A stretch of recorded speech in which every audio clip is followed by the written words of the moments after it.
Halo adik-adik, kali ini kakak akan bahas besaran vektor dan besaran skalar.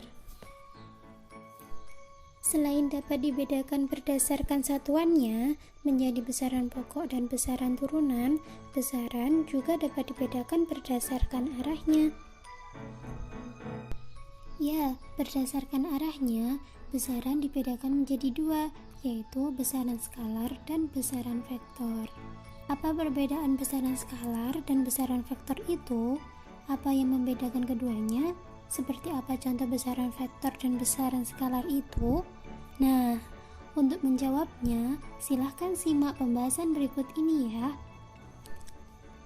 Besaran skalar adalah besaran yang memiliki nilai tapi tidak memiliki arah. Artinya, nilai besaran ini tidak ditentukan dari arahnya. Contoh dari besaran skalar misalnya adalah massa. Massa adalah besaran yang menyatakan kelembaban suatu benda. Massa termasuk contoh besaran skalar karena nilainya tidak ditentukan oleh arah. Dalam penulisannya, besaran ini cukup dituliskan nilai dan satuannya. Contoh lain dari besaran skalar adalah volume. Volume juga termasuk contoh besaran skalar karena dalam penulisannya volume cukup dijabarkan nilai dan satuannya. Untuk contoh yang lain masih banyak nih, seperti panjang, waktu, kelajuan, suhu, luas, jarak, arus listrik, potensial listrik, dan masih banyak lagi. Oke, kali ini untuk besaran vektor. Besaran vektor adalah besaran yang memiliki nilai dan memiliki arah. Artinya, nilai dari besaran tersebut ditentukan oleh arah. Contoh dari besaran vektor adalah kecepatan. Kecepatan termasuk contoh besaran vektor karena nilai besaran ini sangat ditentukan kemana arah gerak benda yang mengalami kecepatan.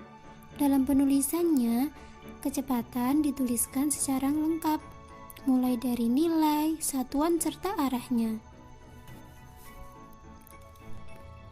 Selain kecepatan, gaya juga termasuk besaran vektor.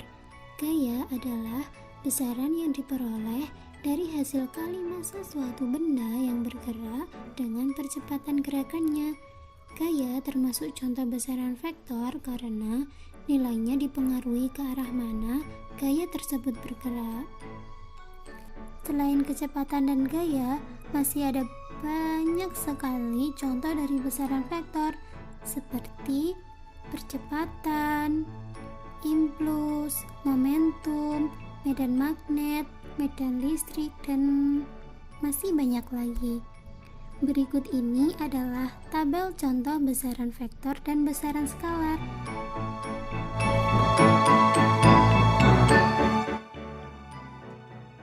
Dari penjabaran dan penjelasan tadi, kita dapat menyimpulkan adanya beberapa perbedaan antara besaran vektor dan besaran skalar. Perbedaan-perbedaan tersebut diantaranya 1.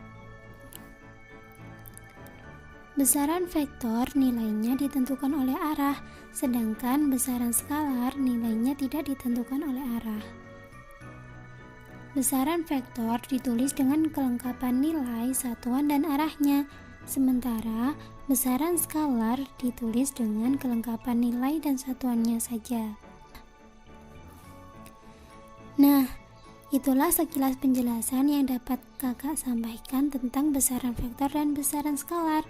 Semoga dapat dipahami dengan baik sehingga bisa membantu pemahaman adik-adik dalam pelajaran IPA, khususnya fisika.